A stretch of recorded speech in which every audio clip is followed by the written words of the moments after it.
We had just finished our transatlantic crossing to the Caribbean. The next day was our first port of call, Antigua. All the crew were in anticipation as it had taken 5 long sea days to arrive, and we were itching to get off and enjoy the turquoise blue water and 365 glorious beaches. The locals say that there is a beach for every day of the year. In reality, there isn't that many beaches, just lots of hotel-owned stretches of beaches, which brought the number up. The crew are only going to go to 1 or 2 beaches, Dickinson's Bay or Jolly Beach. Due to the time of rehearsals, the Spaniard and I decided we would go to the closest beach to the ports, which would be Dickinson's Bay. We'd hit up the duty-free on the way back to the ship and load up. Our friends from the spa, Croatia and Portugal, would join us as we promised them a sound system and a ton of beer. Now Antigua is quite an expensive island for beer, selling buckets of 6 for $20. We decided to get a slab of beer from the crew and chill them in the fridge overnight. I was quite dubious of this, as the beer would likely lose its chill as soon as we unpacked onto the sand. This was an issue, but the Spaniard had a cunning plan which he wouldn't enlighten me till tomorrow after breakfast. I was in anticipation all the way into the next day. The next morning arrived, and I was uncharacteristically up in the buffet for breakfast as soon as it opened. By the time I loaded a plate full of good old-fashioned full English, we started to dock. I found a table and began to tuck in. Shortly after I started, the Spaniard had found me and sat down, followed by Croatia and Portugal. As we were having a bit of breakfast bullshit, I noticed another ship pulling into the opposite dock. It was the Costa Serena, the sister ship of the sunken Costa Concordia. This made my morning, as I couldn't help but make jokes. "Everybody," I said, "whatever you do, don't sneeze, you might tip it over." My companions looked at me and began to laugh. I followed up that gag with another, "Do you think the waiters serve drinks off the rocks?" There was another volley of laughter. I cracked another joke. "Did you know that the Costa Company is banned tipping?" As we were laughing once more, Croatia tapped me on the arm and said, "I noticed a group of passengers standing around us. They were looking in disbelief at what I was saying and not appreciative of my humour." "Okay," I said. "We shouldn't mock a tragedy." I paused. "But whatever you do, when we walk along the dock, don't rest against the Serena because you'll likely knock her over." I burst out into uncontrollable laughter, and so did my companions. There was some tussling from a group of passengers, but I just couldn't contain myself. I was suffering from cabin fever, and I doubt that even if there was a complaint, it wouldn't be taken seriously. We finished off our breakfast and returned to deck 6 forward to collect the beer from my cabin.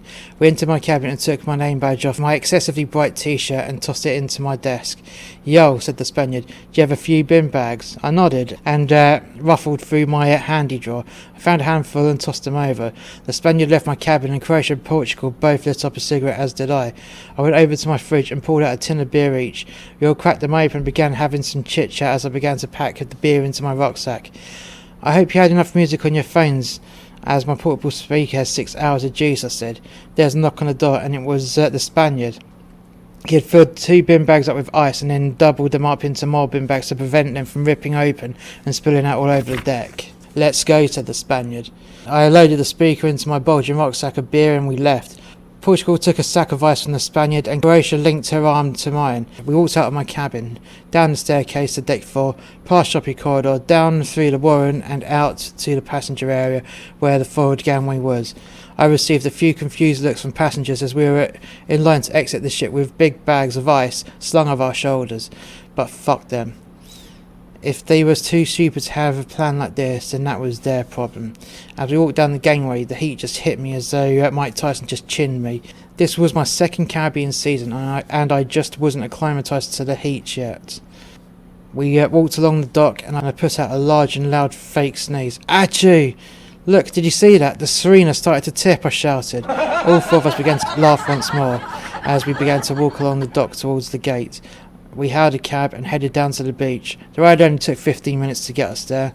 The cab driver handed us a card and arranged to pick us up at 2:30. It was now 8:30, and we had a few hours of chillaxing by the sea on white pristine sand. We walked along the beach till we found a perfect spot. There was no one here yet, but we knew that would change as time went on. The ice was starting to melt. You could see a load of cold water appearing in the bin bag. The Spaniard dropped his bag and called me over. "Hey man, pass me half the beer," said the Spaniard. I did as I bid, and I started passing him can after can. He went on to say, "Start loading the rest into the other bag." Once again I did what I was asked, and I emptied my cargo into the bin bag. I left the 4 of us a tin each ready to go. The Spaniard began to dig a hole in the sand, and I gave him a hand. Hey, that rhymed, wow. Once the hole was sufficient, he loaded a bag of beer and ice into the hole. He handed me the opening of the bag. Keep this closed and high, he said, as he began to bury the bag. Finally, the bag was buried with the exception of the opening still in my hand.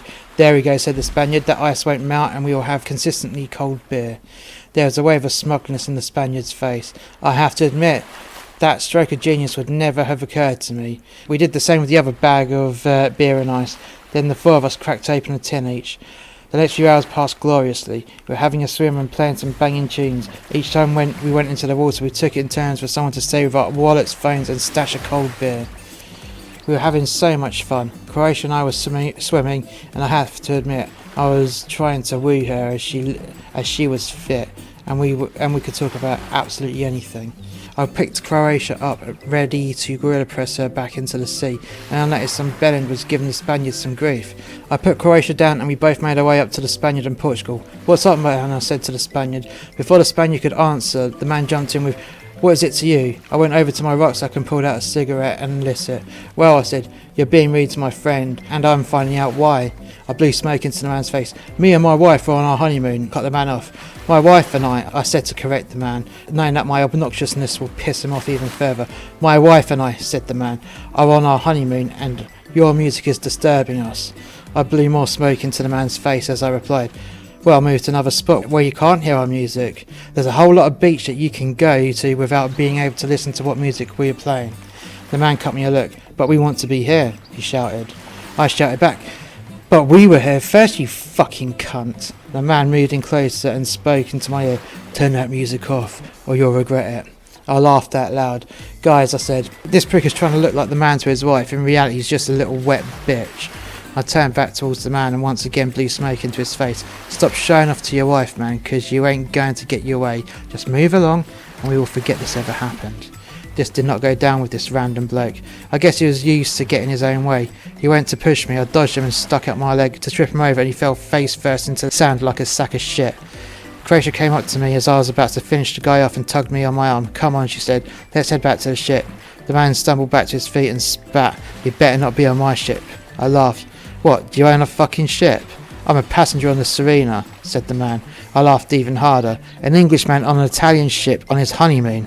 I bet you got the cabin for fuck all, you cheap cunt. No one wants to be on a Costa ship at the moment. They're knocking out cruisers for fuck all just to fill them up because people are scared to go on them. And you're bowling around like you own the gaff with your big fat fucking ego. If I was your wife, I'd be embarrassed. You started on us for the sake of it, and why? To make up for the fact you're a cheap cunt that has to throw his weight around to justify himself to his wife. Look, she's looking at you, all embarrassed. Come on. Come for me again." The man gave up and walked off with his tail between his legs. I shouted back at him, "You might want to swim for a moment, mate, so you can wash off the shit out of your trunks before you go back to your stinking ship." A bit harsh, I know, but it kind of wound me up, and I was drunk at this stage. The man went over to his wife and they packed up the towels and walked off. It was an hour later when the man returned, not with his wife but with a man in uniform. I was puzzled, but stayed put until they approached. The man in uniform wasn't a policeman, but a police patrolman from a nearby hotel that owned a section of the beach. The uniformed man gestured to the angry man to stay put and then come over. "Hello, officer," I said. "What's the problem, mate?" The Antigua man came out with it. "He claims you hit him." I laughed. "He would, wouldn't he?" "Nah, mate, he's a liar. He went to push me and fell flat on his face when he missed. But let's pretend I did. Do you have any powers of arrest?" "No," said the Antiguan. "Are we on your stretch of beach?" I said. "No," said the Antiguan. "So are you able to do anything to me?" I said. "No," said the Antiguan. "Just talk to you." "So this prick has wasted your time as well as ours with his bullshit demands to turn the music off, even though we were playing it hours before he arrived?" I said. "Yeah," said the Antigua man with a sigh. I bent down to the buried treasure of ice-cold beer and poured out a couple of cans. Then passed them to the Antigua man. "Here, mate, take this for the walk back," I said. The Antigua man accepted the drinks and then walked off. As he passed the lion prick, he said, "Fuck off," leaving the man standing on his own. The four of us laughed as we watched the guy standing on his own like a confused prick that he was. He must have stood there glued to the same spot in disbelief. It took a while for the man to just fuck off. By the time he finally left, I had smoked 2 cigarettes and sculled a tin of beer. As soon as he was out of sight, we decided it was time to head back and hit the duty-free. I had my fingers crossed that we'd bump into this prick one last time as we walked through the terminal area, but alas, we didn't. It would have been cool to sink him on the dock as though he was the Costa Concordia.